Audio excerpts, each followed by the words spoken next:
Hey my lovelies parathas, कैसे हैं आप लोग। आई होप आप सभी अच्छे होंगे, स्वस्थ होंगे और मेरे स्टोरी टाइम को एंजॉय कर रहे होंगे। तो जो कोई भी मेरे चैनल पे नए आ रहे हो, प्लीज़ मेरे चैनल को लाइक से सब्सक्राइब करना मत भूलिएगा। और अगर आप लोगों को मेरी स्टोरी लाइन, उसके प्लॉट्स पसंद आते हैं तो प्लीज़ मुझे कमेंट्स करके अप्रिसिएट करना भी मत भूलिएगा।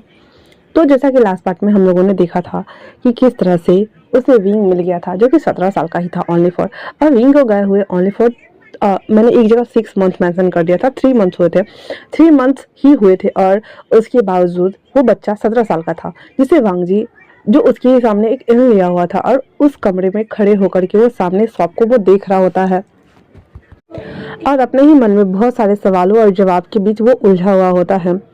तभी विंग को एहसास होता है कि किसी की पैनी निगाहें उसके ऊपर तो पड़ रही है। वो आसपास देखता है, उसे वहां पे कुछ भी नजर नहीं आता। फिर ये इधर उधर देखता है, तब भी उसे कुछ भी नजर नहीं आता। तब अचानक से उसकी नजर सीधे ऊपर जाती है, जहां से वांग जी खड़ा होकर के घूर करके विंग को ही एकटक निहारे जा रहा होता है। विंग उस बन को बनाने के लिए जो मैदा गूंद रहा होता है, उसे उठाकर पटकते हुए बड़बड़ाते हुए कहता है, बड़ा अच्छी कल्टीवेटर है ये। हाँ, मुझे ही घूरे जा रहा है जैसे मैं सच में उसके लिए कोई बन पीस हूँ।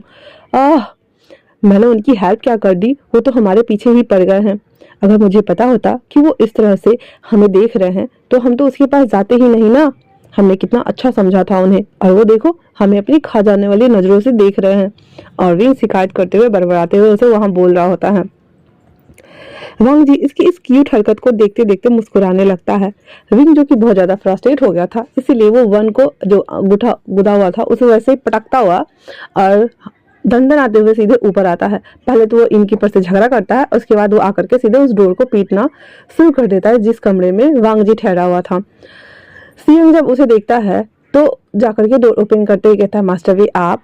तो हमारा विंग तमतमाते हुए कहता है, कौन सा मास्टर, किसका मास्टर, हाँ हटो अंकल कहीं के, बुढ़े तो लगते हो देखने में। मास्टर वी, मास्टर वी कौन है, हाँ। और उसको धक्का दे करके सीधे अंदर घुस जाती है। केसिया उसे बो डाउन करके कुछ बोलने वाली थी तो वो कहती है, चुप करना आंटी तुम, अगर तुमने एक शब्द मुंह से निकाला ना तो मैं तुम्हारे दोनों बालों की चुटिया को ना बांध दूंगा और तुम्हें यहाँ से उड़ा उड़ा के फेंक दूंगा, समझी ना। और वो ऐसे ना फेंक फेंक के बोल रहा होता है। केसिया कहती है, मास्टर आप ऐसा क्यों बोल रहे हैं। विंग कहता है, फिर से बोला मुझे मास्टर, किसका मास्टर, कौन सा मास्टर, मैं किसी का मास्टर नहीं हूँ, दफा हो यहाँ से। इतना बोलना हुआ था कि केसिया और सिंह उस कमरे से निकल जाते हैं और बाहर आकर डोर लगा देते हैं। केसिया कलेजे पे हाथ लेते हुए कहती है, हाँ ये हमारे मास्टर नहीं हो सकते, इनकी जुबान देखो कैसे कच्ची की तरह चक चक चक चल रही है। तो सीएम कहता है, हमारे मास्टर को मानना पड़ेगा। और इतना बोल करके और वो वहां से जा रहा था। तो केसिया कहती है, मास्टर, पर इसने तो अभी कहा ना कि वो उसका मास्टर नहीं है। वही हमारा विंग वो अंदर आता है और वो कुछ ढूंढ रहा होता है वांग जी को पीटने के लिए। अब वो ढूंढते ढूंढते उसे कुछ नहीं मिलता ना, तो तलवार उठा लेता है वांग जी का।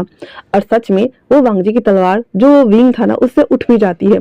तो उस तलवार को सीधे निकालते हुए वांग जी की तरफ पॉइंट करते हुए कहता है, देखिए आप जो कोई भी है, मैं आपको एक अच्छा सा कल्टीवेटर समझा था, लेकिन आप ठड़की निकलेंगे, मुझे समझ नहीं आता आपको मैं क्या क्या लगता हूँ। हाँ, मैं एक बस ओनली फॉर 17 साल का बच्चा हूँ और आप अपने इस हवस भरी निगाहों से मुझे क्यों घूर रहे थे, हाँ बताइए मुझे। और वो कमर पे हाथ रख के वांग जी को धमका रहा होता है। वांग जी अपने दोनों हैंड को पीछे कट किए हुए विंग को ओनली फॉर देख रहा होता है। उसके बाद वो तलवार को नोक को थोड़ा सा तिरछा करता है एंड देन वहां से बगल से क्रॉस होते हुए जो बैठने का आसन होता है ना चाइनीज लोगों का, वहां पे जाकर के वो बैठ जाता है। और फिर एक केतली में चाय रखा हुआ था, उसे कप में ढार करके उठा करके पीना शुरू कर देता है। विंग जब देखता है कि वांगजी ने उसे अवॉइड किया, इग्नोर मारा, वो कहता है, आप अपने आप को समझते क्या है, हाँ आपको क्या लगता है कि आप ऐसे करेंगे और मैं बस चुप रहूंगा और कुछ नहीं बोलूंगा, आप भूलिए मत, समझे ना। और इतना बोल करके वो तलवार पटक देता है। वांग जी जो कि चाय पी रहा होता है, विंग उसके करीब आ जाता है, जिस वजह से वो चाय ना वांग जी के ऊपर ही गिर जाती है। और विंग ना हाली हाली जल्दी जल्दी में उसके उसी जगह पे सीने पे हाथ रख देता है, जिसके बाद वांग जी और विंग दोनों एक दूसरे को घूर रहे होते हैं। वांग जी का दिल तेजी के साथ धड़क रहा होता है इस विंग को देख करके। और विंग जब ये देखता है ना तो थोड़ा उसे अजीब होता है और वो धड़फड़ाते हुए टेबल से जा टकराता है, जिस वजह से वापस से वो वांग जी को लेकर के सीधे धड़ाम उसके ऊपर गिरा हुआ था। वांग जी अभी भी बेसुध होकर के जमीन पे लेटा हुआ था और विंग उसके ऊपर था। वहीं जब केसिया और सियंग बाहर से गिरने टूटने की आवाज सुनते हैं ना तो उसे रहा नहीं गया था। वो जैसे ही डोर ओपन करता है, सामने का नजारा देख के हैरान, टेबल पलटा हुआ था, केतली वगैरह सारी गिरी हुई थी, वांग जी के ऊपर रिंग था। ये देखते मात्र ही सियंग की ऐसे करके हंसी निकल जाती है। उसके बाद वो दरवाजा बंद कर देता है। तब जाकर के वांग जी वो भी अपने ब्लैंक एक्सप्रेशन के साथ में रिंग को अपने ऊपर से हटा देता है और उसके बाद अपने कपड़ों को देखता है जो कि चाय की गिरने की वजह से थोड़े गंदे लग रहे थे।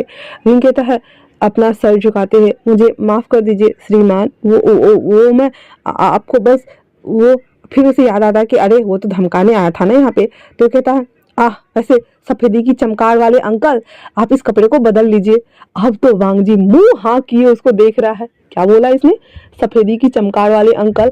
हाँ, सच में? और वो उसको घूर के देख रहा होता है। विंग कहता हाँ, ऐसे घूर के क्या देख रहे हो? अपनी हवस भरी निगाहों को अपने पास ही रखो, मुझे ऐसे घूरने की जरूरत नहीं है। मैं छोटा सा नन्हा सा बच्चा हूँ, मुझे ऐसे मत देखो, समझे ना? और वो अपने आप को ना सिकोड़ के बोल रहा होता है। मुझे डिसबिलीव में से देखता और कहता है हाँ, कैसे कैसे तुम इसकी बॉडी में आ सकते हो विंग? सच में ये तो एक नंबर का पॉरवर्ट है। और वांग जी उसको देख करके बोलता है सेमलेस। इतना बोल करके वो कपड़ा चेंज करने के लिए चला जाता है। अविंग तमतमाते हुए अपनी तरफ उंगली पॉइंट करते हुए कहता है सेमलेस? मैं कब से सेमलेस होने लगा? और उसको बर्दाश्त हो नहीं रहा था। वो इतना बोलने के साथ ही वो जहाँ कपड़ा बदलने गया था ना वांग जी, उसके पीछे हो लेता है जहाँ पे वांग जी सारा कपड़ा उतार चुका था और इनर रोप खोल रहा होता है। जैसे ही विंग देखता है कहता है हाँ, ये आप क्या कर रहे हैं? हाँ। तो वांग जी कहता है तुम यहाँ आए हो। विंग कहता है हाँ, मैं समझ गया, सफेदी के चमकार वाले अंकल, मैं ही यहाँ पे आया हूँ। वो आपने मुझे क्या बोला? सेमलेस। तो वांग जी घूर कर उसे देखता है और अपने इनर्स रोप को भी निकाल चुका था। अब वांग जी की पूरी ऊपर वाली बॉडी रिंग को विजिबल हो रही थी, जिसमें सिक्स पैक्स, एब्स, उसके ब्रॉड चेस्ट रिंग को शो हो रही थी। और वांग जी बिना किसी शर्म के उसके सामने अपने कपड़ों को बदल रहा होता है, क्योंकि वांग जी को पता है ना कि ये उसी का ओमेगा है। और विंग ने इसकी बॉडी क्यों चुनी ये तो बाद में ही विंग ही खुद बताएगा ना, इसलिए वो बस एकदम कंफर्टेबल था कि उसका ओमेगा उसके करीब है। तो वो आराम से पहले तो अपने चाय जो लगा हुआ था तो एक कपड़ा गीला करके और उसको पोंछ रहा होता है। और हमारे विंग का भाई साहब लार टपक रहा था मुंह से, मतलब अगर खाने वाली चीज होती तो वो उसको चट कर गया होता। मुंह फाड़े वांग जी के पूरे ब्रॉड चेस्ट को, उसके बॉडी को, उसके अपर भाग को, बॉडी को, उसके सब कुछ को वो घूर रहा था, उसके एडम अपल्स को किस तरह से वो अप एंड डाउन हो रही थी, वो सभी चीजों को देख रहा होता है। तब तक वांग जी ना उसको घूरते हुए देख रहा था। वो तब तक वो अपने कपड़ों को एक एक करके वापस से दूसरा कपड़ा उसने पहन लिया हुआ था।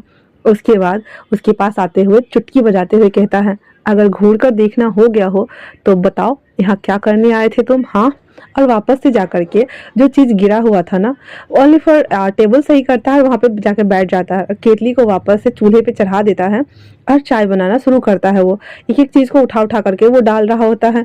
विंग वहां आते हुए कहता है ये आप क्या कर रहे हैं? हाँ, ये सब गंदे हो गए हैं, गिर गए हैं। तो वांग जी कहता है यहाँ पे कुछ और नजर आ रहा है तुम्हें? विंग कहता है हाँ तो मुझे दीजिए। और इतना बोल करके वांग जी ने वो केतली पकड़ा हुआ था, विंग भी जा करके उस केतली को पकड़ लेता है और कहता है मुझे दीजिए, मैं बना देता हूँ। और इतना बोल करके वांग जी का हैंड को वो छुड़ा देता है। वांग जी विंग के टच को जब एहसास करता है तो उसे बहुत अच्छा लग रहा था। वांग जी उसको घूर कर देखता है और अपने मन में सोच रहा होता है कि मैं चाहता हूँ कि मैं तुम्हें अपनी गोद में ले लूँ और अपने आगोश में भर लूँ ऐसे बैठे हुए। पर वो कुछ नहीं कर सकता था अभी, ओनली फॉर विंग को प्लीडेड आइज के साथ में देख रहा होता है। विंग जब देखता है तो उसे थोड़ा अनकंफर्टेबल फील होता है और वो कहता है श्रीमान आप मुझे दे दीजिए, मैं बना देता हूँ। वांग जी अपने आईब्रो राइज करते हुए उसका देखता है क्योंकि थोड़ी देर पहले इसी ने बोला था ना सफेदी की चमकार वाले अंकल। तो वो कहता है वो मैं कह रहा था कि ये मुझे दे दीजिए, मैं बना देता हूँ। इतना बोल करके वो सब कुछ को जल्दी जल्दी से उठा करके सेट करता है, फिर वहां पे रख देता है। उसके बाद जो कुछ भी बची हुई पत्तियां वगैरह थी वो सब उसमें भर देता है, अच्छा वाला पानी भर करके, और वो चूल्हे पे चढ़ा देता है।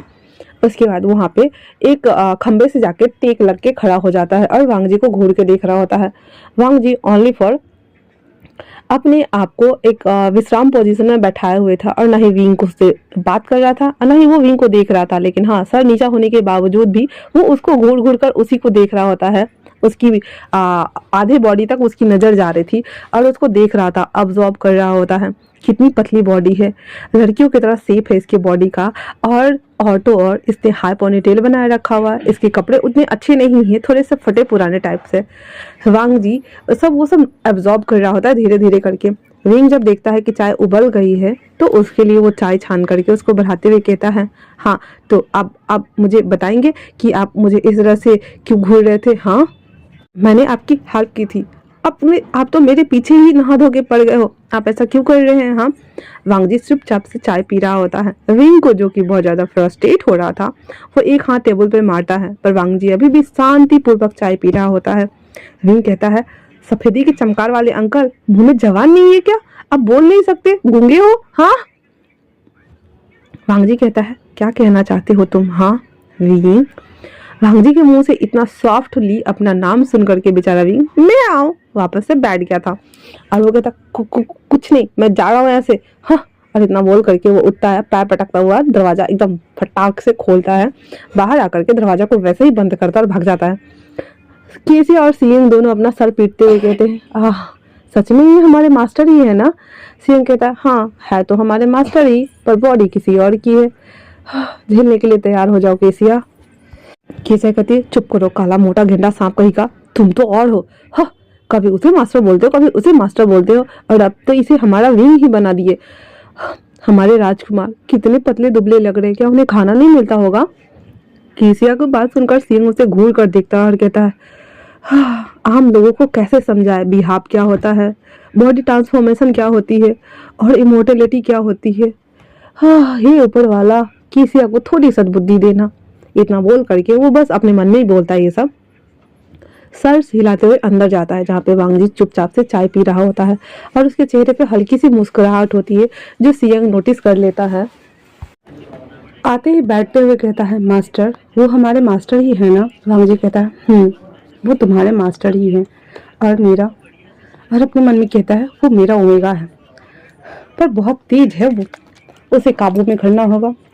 विंग जितना ही कम बोलता था, ये उतना ही ज्यादा बोलता है। और फिर वो अपने मन ही मन स्माइल कर रहा होता है, जिसे देखकर सीएम को बड़ा अच्छा लगता है। सीएम उसके बाद वहां से बाहर आता है, एक तितली पत्र लिखता है और लिख करके सीचन को वो भेज देता है।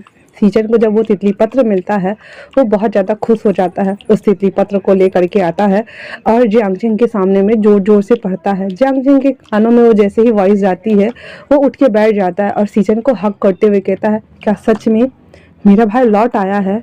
तो सीचन कहते हैं, तितली पत्र के हिसाब से वो तुम्हारा भाई नहीं है, पर हाँ, विंग लौट के जरूर आया है। वो कहता है, वो जो भी है, मुझे उसे देखना है, मुझे उससे मिलना है, मुझे ले चलिए उसके पास। तो सीचन कहते हैं, थोड़ा सा सब्र करो, अभी नहीं, पर कुछ दिन बाद हम जरूर मिलने जाएंगे। इससे पहले तुम हमसे प्रॉमिस करो कि तुम अपने आप का ध्यान रखोगे और जल्दी ही ठीक हो जाओगे। जियांगजिंग कहता है, हाँ मैं जल्दी ही ठीक हो जाऊंगा, क्योंकि मुझे अपने भाई से मिलने जाना जो है। इतना बोल करके सीचन जो भी दवाई था वो सब जल्दी जल्दी लेके खाने लगता है। सॉरी, जियांगजिंग। तो सीचन कहते हैं, जी जियांगजिंग, थोड़ा आराम से, इसका मतलब ये नहीं है कि तुम और बीमार पड़ जाओ। फिर सीचन उसे एक एक करके दवाई देते हैं, फिर कुछ खाने को देते हैं, जिसे जियांगजिंग खा लेता है और वो रेस्ट करने लगता है, क्योंकि उसे अच्छा लग रहा था, क्योंकि कुछ दिनों बाद ही सही वो अपने भाई से मिलने जाएगा। वहीं दूसरी तरफ विंग वो नीचे आ चुका था और वापस से उस मैदे को ना उठा के कूट पीट रहा होता है, मुंह बनाते हुए कहता है, सफेदी के चमकार वाले अंकल तो बहुत खड़ूस निकले, एक शब्द भी नहीं बोला, मैं इतना कुछ बोल के आ गया। हाँ, पता नहीं क्या सोच रहे होंगे मेरे बारे में, मैं कितना कम बोलता हूँ ना, फिर भी उन्होंने मुझसे एक शब्द नहीं निकाला।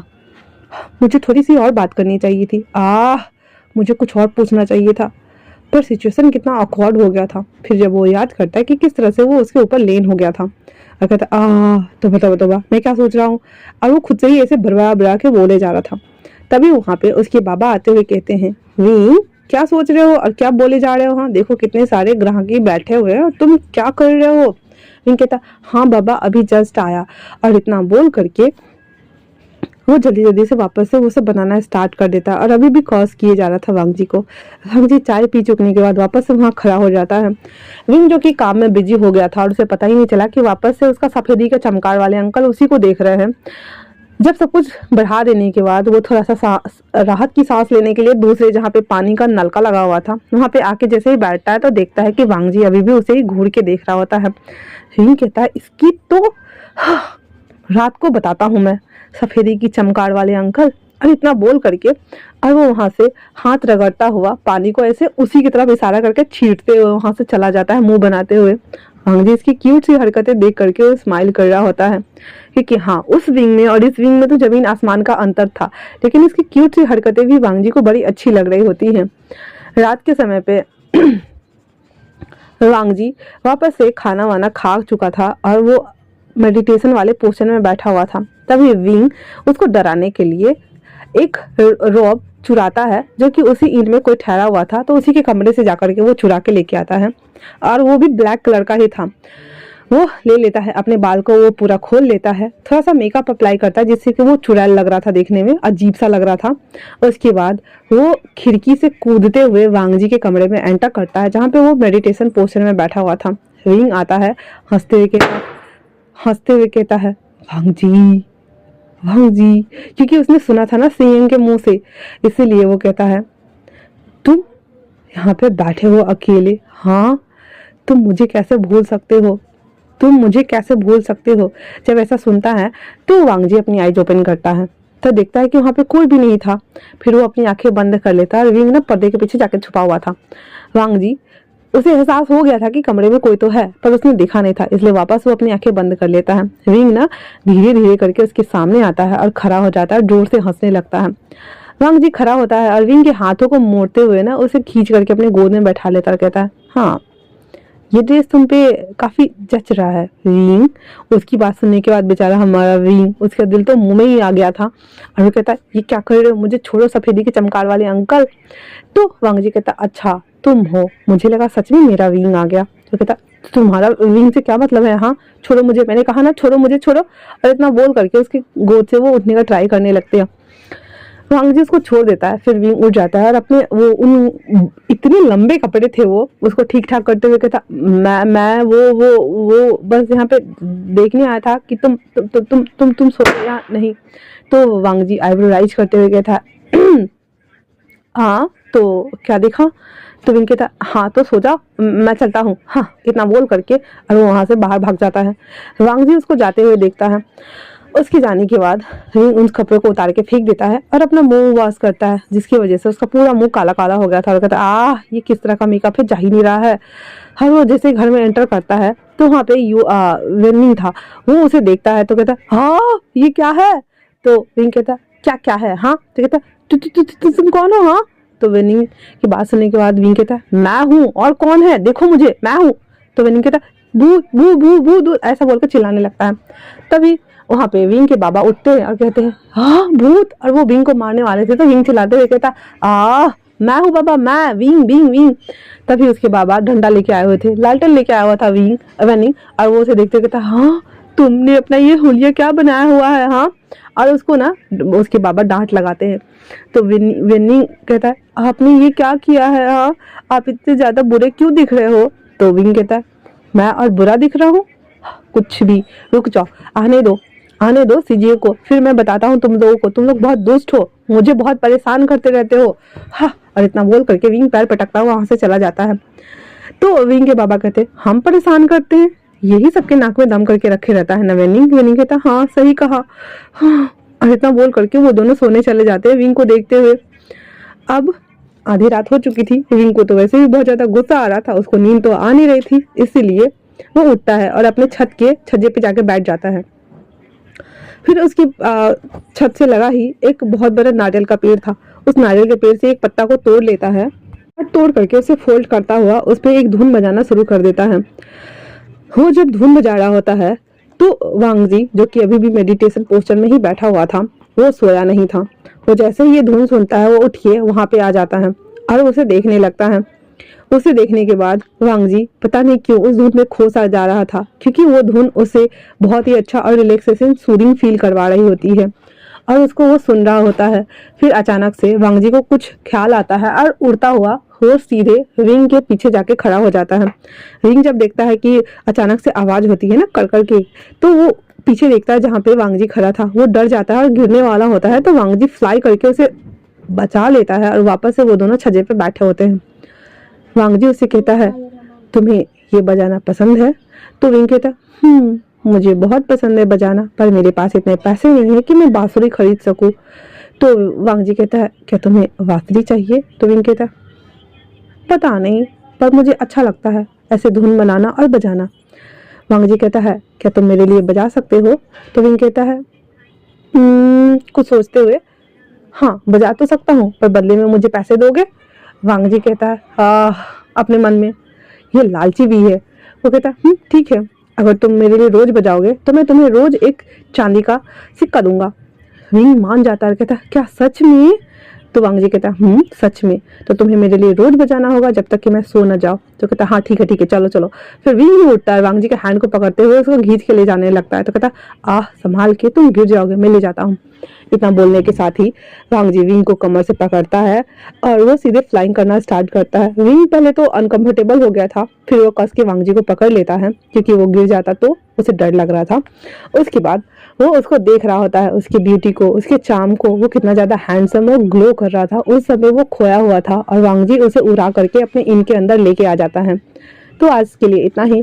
कैसा लगा आप लोगों को ये पार्ट मुझे कमेंट करके जरूर बताइएगा आप लोग। तब तक के लिए थैंक्स फॉर वॉचिंग।